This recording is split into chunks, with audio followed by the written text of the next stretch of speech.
Assalamualaikum warahmatullahi wabarakatuh. Alhamdulillahillazi ansha'al alama wahtara anhu wa batada'a syaklahu wa batada'an ahu atqana kullu syai'in sana'ahu ahkama mu'tarifahu mujtama'ahu. Ahmaduhu ala ma wahaba min ihsanihi hamdal mu'tarifin bitaqsiri an syukril imtinani.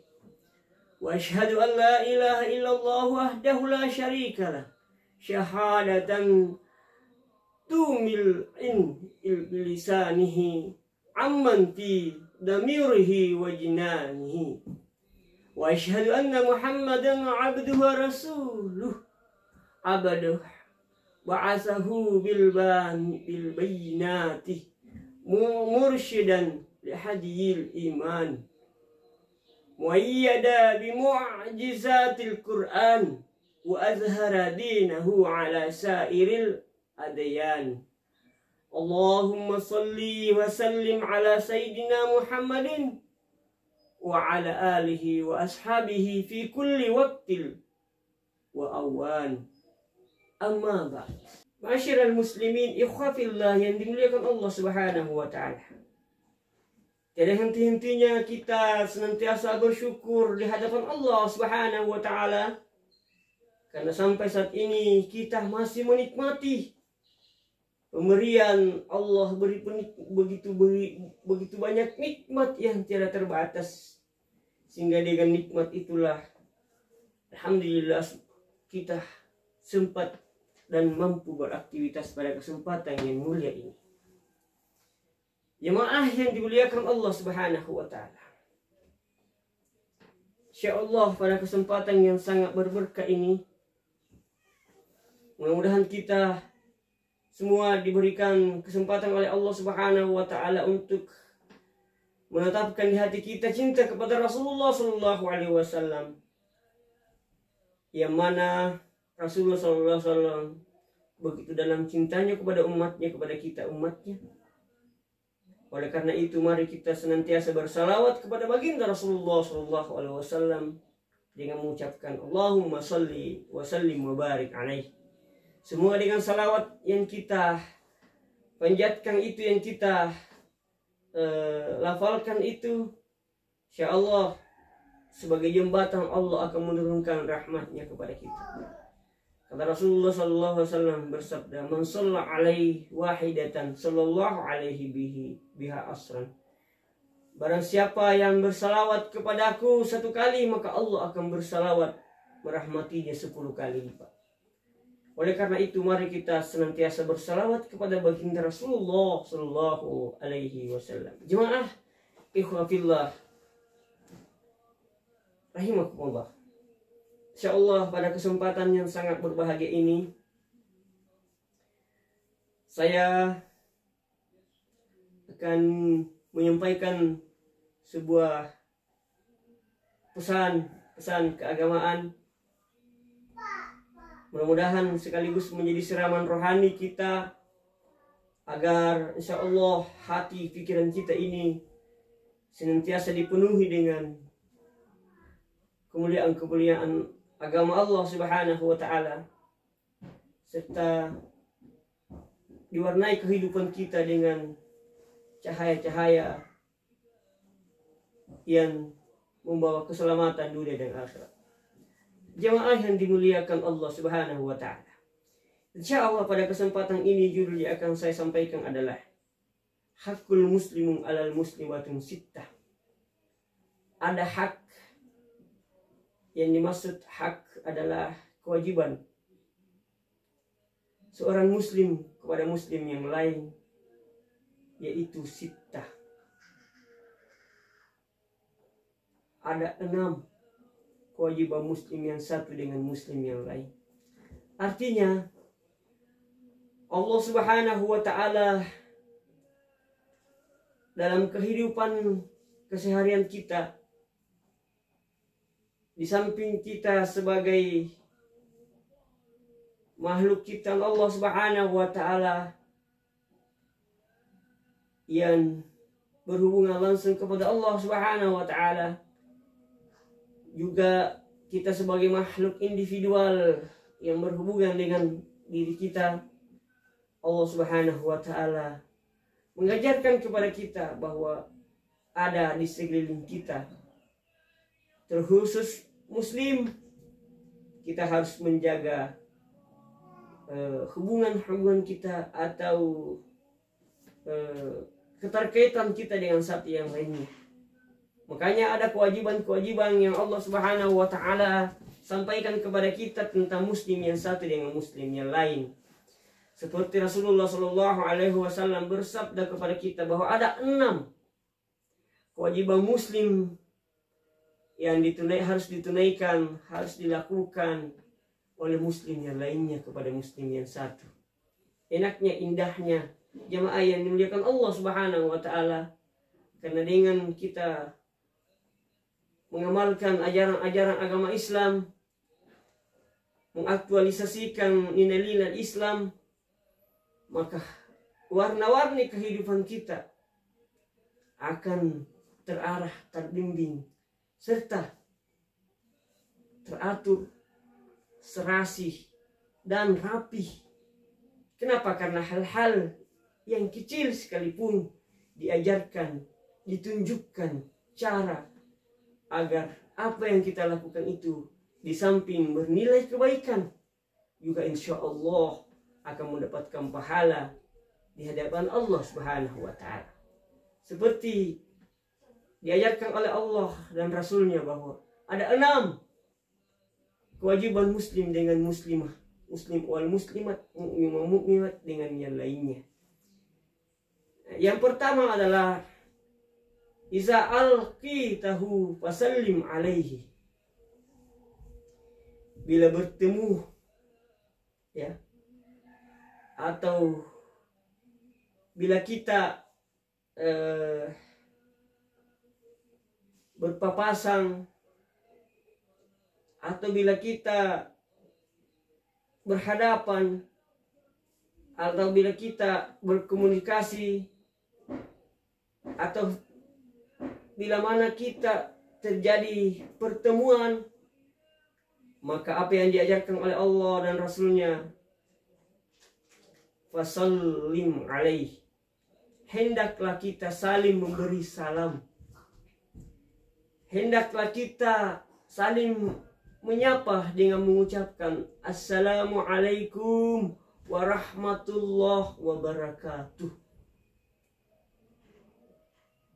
Nah, makanya jemaah yang berbahagia, ini ya, yang salam ini 2 maknanya.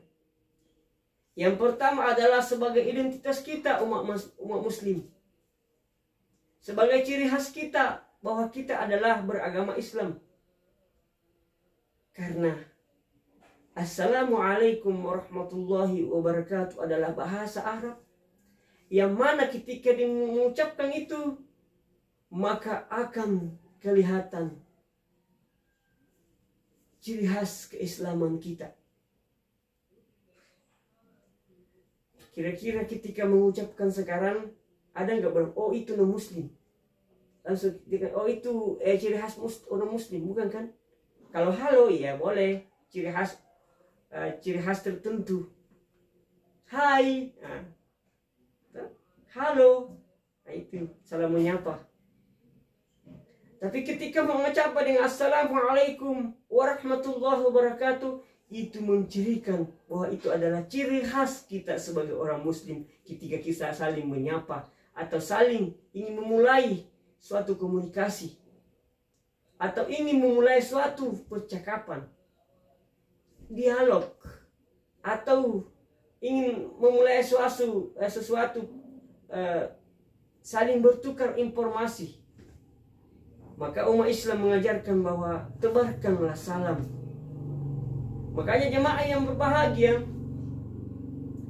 kegiatan apapun yang kita lakukan ketika kita ingin berkumpul dan memulai suatu pembicaraan, maka seharusnya kita memulai dengan mengucapkan salam. Karena itu adalah kewajiban muslim dengan muslim yang satu, yang lain dengan yang satu dengan yang lainnya. Yang kedua, makna salam itu adalah terkandung kemuliaan doa di dalamnya. Nah, Assalamualaikum artinya dalam bahasa itu bahasa Arab, yang artinya dalam bahasa Indonesia adalah keselamatan bagimu. Berarti kita mendoakan keselamatan, saling mendoakan untuk kita supaya kita selamat. Tandanya bahwa itu bermakna ketika lantara saya engkau rusak, maka kau tidak akan rusak lagi, kau akan selamat. Kalau lantara saya kamu akan tersakiti, maka kau akan selamat. Kalau lantara saya kamu akan terlukai, maka kau akan tidak terluka lagi. Kalau lantara saya kamu gagal, berarti kamu tidak akan gagal lagi. Kalau lantara saya kamu tersalimi, maka kau akan tidak tersalimi lagi.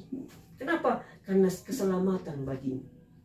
Bukan hanya memberikan berdoa kepada Allah dia selamat, kita dalam kehidupan kita wujud nyatakan semua yang ada di sekeliling kita senantiasa saling menyelamatkan, saling mendukung dalam hal yang diridai oleh Allah Subhanahu wa Ta'ala, saling menunjukkan keselamatan. Akan tetapi ketika kita ucapkan Assalamualaikum namun hati kita kotor, Assalamualaikum itu menandakan bahwa keselamatan kepadamu. Saya bahasakan tadi bahwa keselamatan bukan itu berarti bahwa kita seakan-akan berbahasa kepada mereka, kepada sesama muslim kita, bahwa kalau lantara saya kamu menjadi celaka, maka kau tidak akan celaka lagi.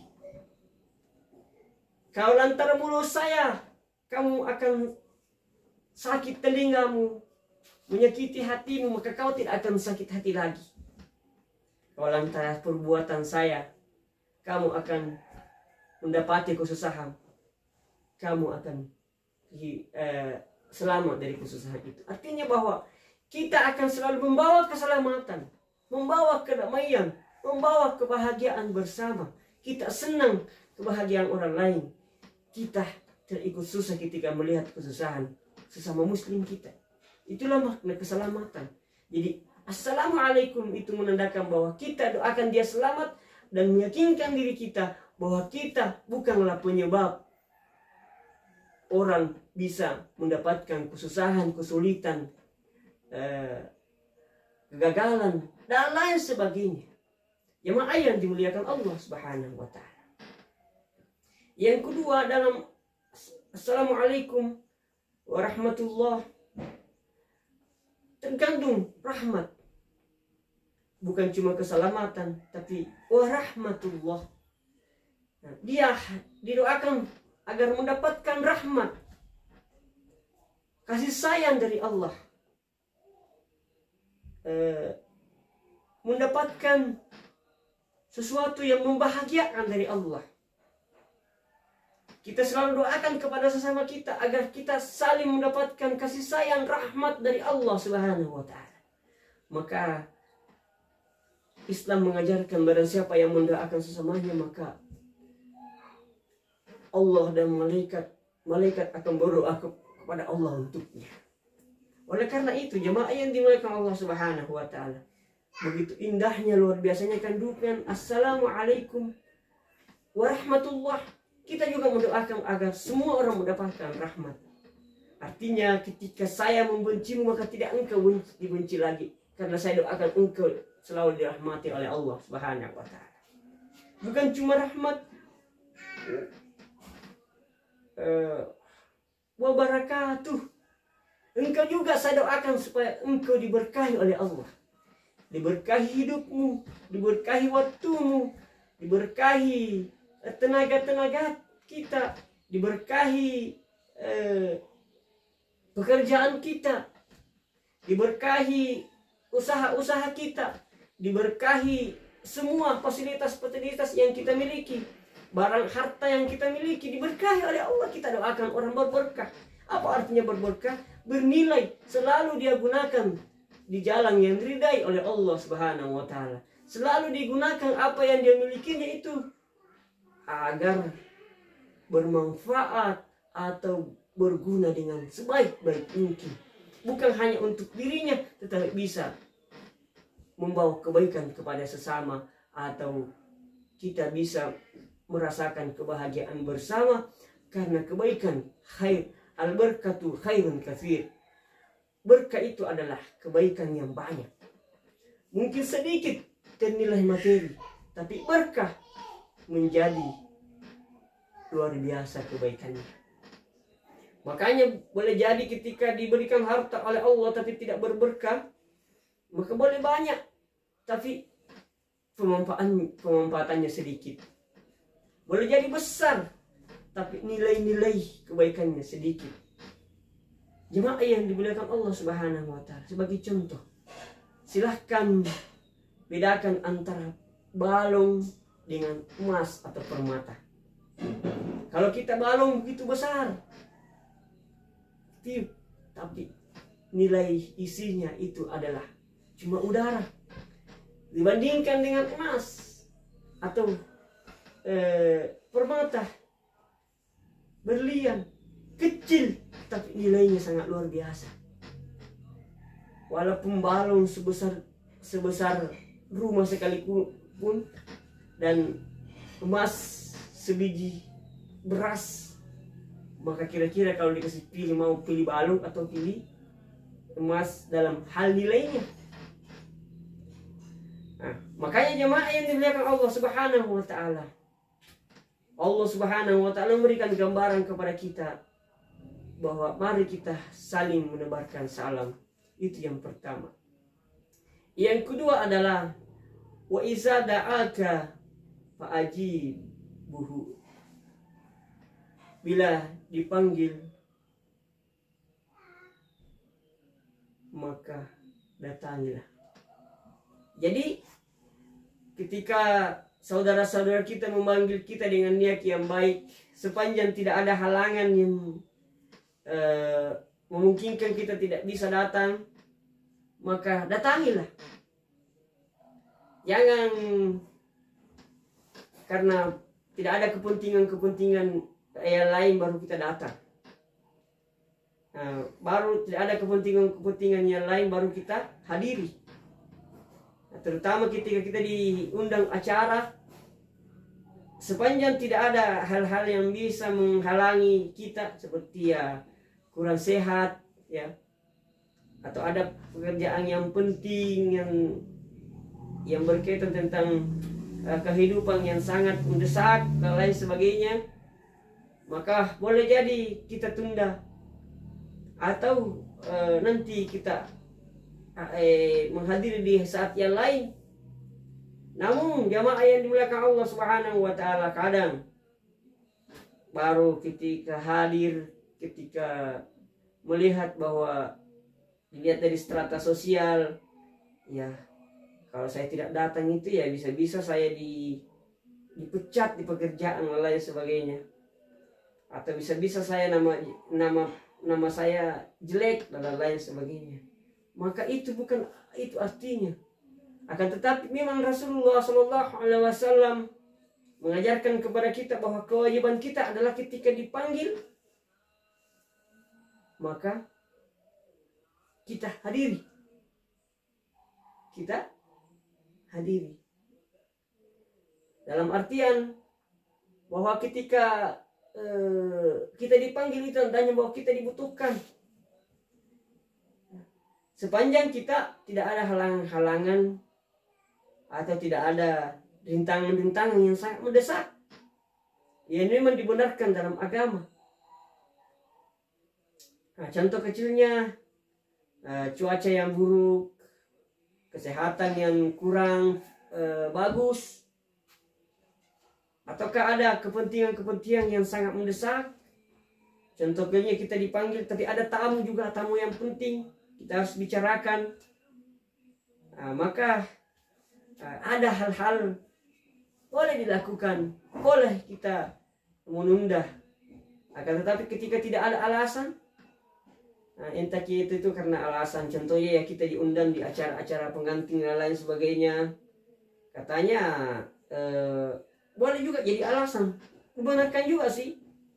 Karena ada orang itu ketika pergi pengantin, maaf ini Pak, Bu, ya kalau giliran dia acara saja, dia rajin mengundang. Tetapi giliran dia diundang, tidak datang-datang. Bahkan jemaah yang bahagia, ini biasa ada juga yang membicarakan itu. Ustaz, kenapa? Ini saya ada orang sudah 4, 5, 3 kali saya hadiri. Setelah acara Kak, harusnya dia hadiri, malah dia pergi jauh merantau. Akhirnya dia pernah, makanya ketika dia melakukan acara saya tidak hadir juga. Karena seperti itu keadaannya. Nah, jemaah yang dimuliakan Allah Subhanahu wa taala, ini disinilah pentingnya komunikasi, pentingnya namanya keikhlasan. Nah, ini juga saya bahasakan bahwa terkadang jemaah yang berbahagia karena lantara perbuatan kita akhirnya akan berimbas. Nah, kita tidak mau hadiri ini, akhirnya kita tidak saling menghadiri. Nanti dipanggil kita saling menghadiri, terkecuali jemaah yang berbahagia kalau memang contohnya kita dipanggil dan tidak tahu alamatnya atau tidak kenal yang sifatnya prinsipil itu. Karena itu ketika kita hadir ya bawa undangan, ya ada yang harus diisikan. Nah, ini juga perlu. Kalau memang datang bisa berakibat malu dan lain sebagainya, lebih fatal lagi. Nah, kalau kita hadir dengan keikhlasan, kita diundang hadir dengan keikhlasan, ya boleh. Tapi biasanya ketika ada acara kita dihadiri, ya kita biasanya mengingat masa lalu, mengingat perbuatan-perbuatan atau sumbangsi mereka yang masa lalu. Makanya yang berbahagia, agama mengajarkan kepada kita, apapun yang kita lakukan, usahakan dimulai dengan keikhlasan. Usahakan dimulai dengan niat beribadah, bukan ingin dia dibalas. Contoh kita bikin acara, ya, mengundang orang, niatkan itu karena ibadah kepada Allah Subhanahu wa taala. Jangan malah niatkan ajang bisnis, ajang ingin mendapatkan penghasilan. Ya ada juga itu Pak. Dia bikin acara, setelah acara dia pergi merantau. Akhirnya kasihan ini yang lain bikin acara tidak datang dia. Padahal sudah berapa kali bikin acara, akhirnya malas orang datang. Nah, inilah dibutuhkan yang namanya kebersamaan, yang dinamakan keikhlasan. Nah, bikin acara ya datang saja. Kalau bawa apa-apa, alhamdulillah. Tidak bawa apa-apa juga, jangan menjadi pembicaraan, jangan menjadi beban, jangan menjadi gosip dan lain sebagainya. Itu datang makan ya tidak bayar, tidak bawa tidak bawa amplop dan lain sebagainya. Ini juga yang jemaah yang dimuliakan Allah Subhanahu wa taala. Bisa kita antisipasi agar kita saling menghadiri, saling menjamu, untuk malah menjadikan sebagai ajang acara itu adalah ajang silaturahmi. Tapi ini tidak, biasa ajang bisnis. Nah, itu juga kita antisipasi jemaah yang berbahagia. Apalagi ada di suatu daerah itu memang dia bagus saya ini membawa, ada yang membawa 1 juta, 2 juta, sekian dan lain sebagainya. Baru diumumkan apa yang dibawa. Ini bisa menjadi beban ini Pak. Ini bisa menjadi masalah di kemudian hari. Kenapa? Karena di samping akan ada muncul sikap pria, juga ada bibit sombong, juga akan ada bibit berutang. Berutang. Makanya jemaah yang berbahagia itu juga bisa menimbulkan kekecewaan.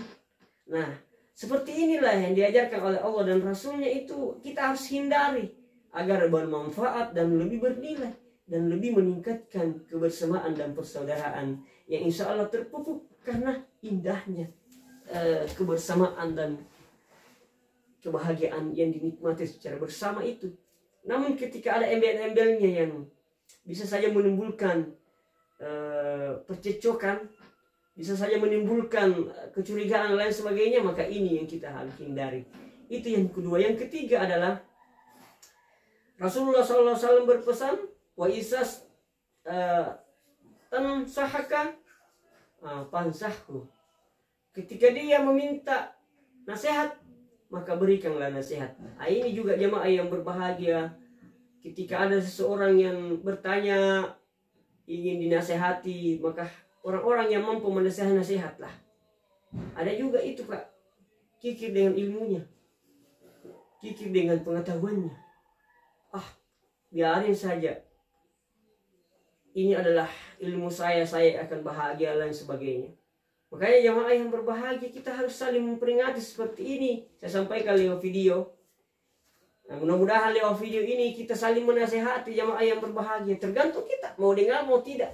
Saya insya Allah ketika ditanya, apa yang kamu lakukan? Alhamdulillah saya buat video ini untuk saling menasehati. Nah, makanya ketika kita menonton video, bagusnya itu atau bijaknya itu ketika kita nonton video yang bisa meningkatkan iman dan takwa kita kepada Allah dan memotivasi kita untuk melakukan kebaikan, untuk menjadi orang yang selalu berbuat manfaat. Yang hiburan saja, tetapi nilainya kosong. Nah, kita dapat hiburannya, tapi nilai ibadahnya nol. Bahkan kita semakin membuat terhayut di dalam kesenangan duniawi yang membuat kita lupa untuk bersikir dan melaksanakan istiqamah ibadah kepada Allah Subhanahu wa Ta'ala. Membuat kita lalai. Kenapa? Karena hanya kita cari hiburannya saja. Akan tetapi kalau hiburannya kita dapat dan membuat kita semakin taat dan patuh kepada Allah, itu lebih bagus lagi. Yang dimuliakan Allah Subhanahu wa Ta'ala. Itu yang ketiga. Yang keempat adalah wa isa'atasa pahamidallah. Nah, ketika pasyamilku, ya. Yang keempat adalah apabila ia bersin lalu diiringi dengan mengucapkan alhamdulillah, maka jawablah yarhamukallah, ya. Jadi jamaah yang dimuliakan Allah Subhanahu wa Ta'ala, saking hebatnya agama Islam Pak, bersin saja kita diminta untuk meresponnya. Dan itu termasuk kewajiban kita sesama muslim untuk menjawab ketika ada orang yang mengucapkan bersin alhamdulillah, maka wajib kita ketika kita mendengarnya menjawabnya yarhamukallah, ya. Artinya apa? Jamaah yang dimuliakan Allah Subhanahu wa Ta'ala, itulah hebatnya jamaah yang berbahagia, karena ketika bersin itu ada virus bakteri yang keluar yang begitu banyak. Makanya Allah Subhanahu wa Ta'ala dan Rasulnya menyuruh kita mengucapkan alhamdulillah. Kenapa? Bersyukur kepada Allah, karena ada beberapa penyakit yang keluar yang bisa saja berakibat tidak baik pada fisik kita, pada kondisi badan kita. Makanya kita ucapkan alhamdulillah. Orang yang mendengar, orang yang membaca alhamdulillah ketika bersin, maka dia wajib menjawabnya yarhamukallah, semoga Allah merahmatimu. Jemaah yang dimuliakan Allah Subhanahu wa Ta'ala, itu yang keempat. Yang kelima, isa marida fu'adhu. Iza marida fu'adhu. Ketika ada yang sakit, maka jenguklah. Ya, jemaah yang dimuliakan Allah Subhanahu wa Ta'ala. Jadi ketika kita mendengar saudara-saudara kita sakit, maka jengutlah. Jengut dalam artian kita mendoakan. Kita senantiasa prihatin, ikut merasakan bahwa apa yang dirasakan itu, apa yang dialami itu adalah ujian dari Allah Subhanahu wa Ta'ala. Dan insya Allah akan mendapatkan kemuliaan di sisi Allah Subhanahu wa Ta'ala ketika kita menerima dengan bersabar dan selalu mendekatkan diri kepada Allah Subhanahu wa Ta'ala. Yakinkan diri kita, jemaah yang dimuliakan Allah Subhanahu wa Ta'ala, bahwa ketika saya diberikan ini, seperti apa kondisi saya. Kalau selama ini saya melanggar perintah-perintah Allah Subhanahu wa Ta'ala dan malas menjalankan kebaikan-kebaikannya, berarti itu adalah suatu peringatan kepada saya, suatu harus mengingatkan ke Allah kepada saya agar saya sadar bahwa ada saatnya tubuh ini sehat, ada saatnya tubuh ini kuat, dan pada saat sakitlah kita akan rasakan bagaimana nikmatnya kesehatan, bagaimana nikmatnya kesempatan. Oleh karena itu jemaah yang dimuliakan Allah Subhanahu wa taala, wajiban kita ketika kita menemui saudara-saudara kita sakit, maka jenguklah sambil mendoakan, sambil senantiasa mengembalikan kepada diri kita bahwa Allah memberikan kesehatan, kenikmatan kesehatan ini itu tiada lain akan kita pertanggungjawabkan di hadapan Allah Subhanahu wa taala. Allah memberikan materi kepada kita ketika kita masih sehat. Alhamdulillah, kita masih berkesempatan untuk menggunakan sebaik-baik mungkin, memanfaatkan sebaik-baik mungkin fasilitas itu.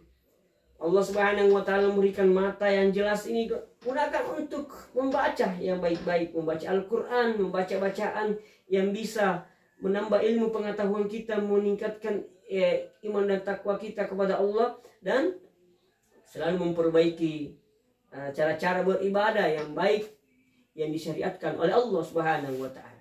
Namun ketika sakit jemaah yang berbahagia baru kita sadar, maka tinggal penyesalan. Oleh karena itu sebelum Allah Subhanahu wa taala mencabut nikmat kesehatan, kesempatan dan kekuatan kepada kita, maka mari kita senantiasa mempergunakan sebaik mungkin. Mari kita memanfaatkan semaksimal mungkin agar insya Allah suatu saat nanti ketika Allah Subhanahu wa taala menguji kita dengan kekurangan kesehatan atau kesehatan terganggu, maka insya Allah jangan khawatir, itu bukan teguran Allah, tetapi itu adalah ujian Allah, akan meningkatkan kualitas iman dan takwa kita kepada Allah dan meningkatkan strata atau meningkatkan status derajat kita di hadapan Allah Subhanahu wa taala. Oleh karena itu jemaah yang dimuliakan Allah Subhanahu wa taala, jangan pernah beranggapan jelek, jangan pernah berpikiran lain ketika kita mendapatkan sesuatu. Yakinkan diri kita, kalau memang saya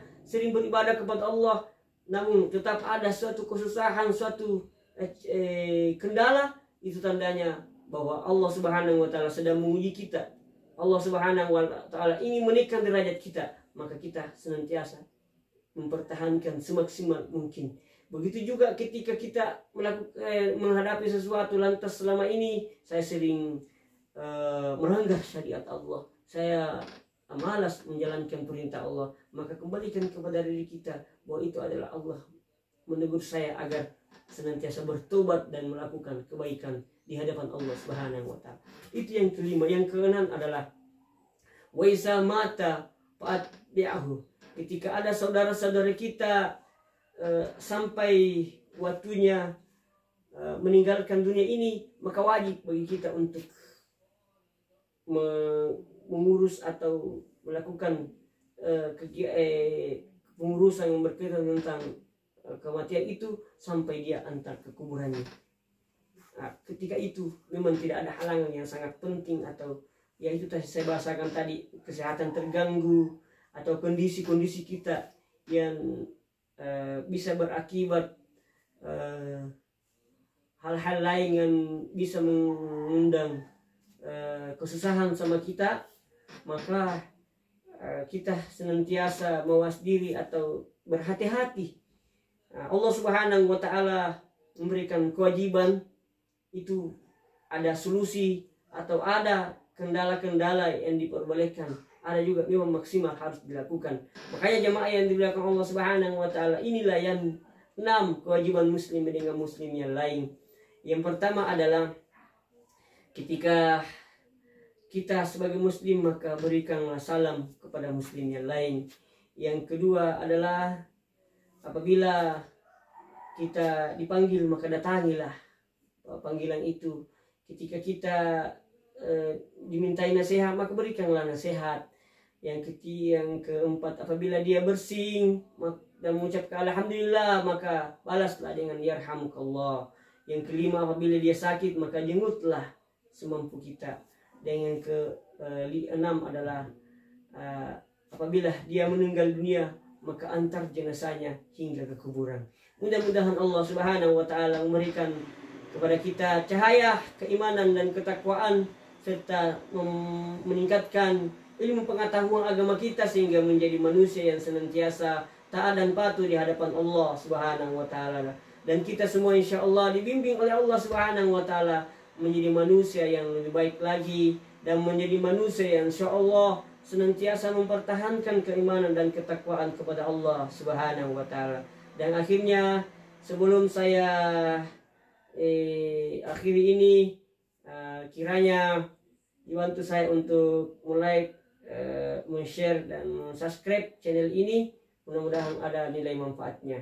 Dan saya mendoakan kepada kita semua, mudah-mudahan kita istiqamahkan oleh Allah di jalan yang diridhai. Begitu juga minta doanya agar saya selalu menjadi hamba Allah Subhanahu wa taala yang taat, patuh dan menjalankan perintah Allah, dan selalu mendapatkan ridha oleh Allah Subhanahu wa taala selama dunia wal akhirat. Lebih dan kurangnya mohon dimaafkan. Wabillahi taufiq wa sa'ada. Assalamualaikum warahmatullahi wabarakatuh.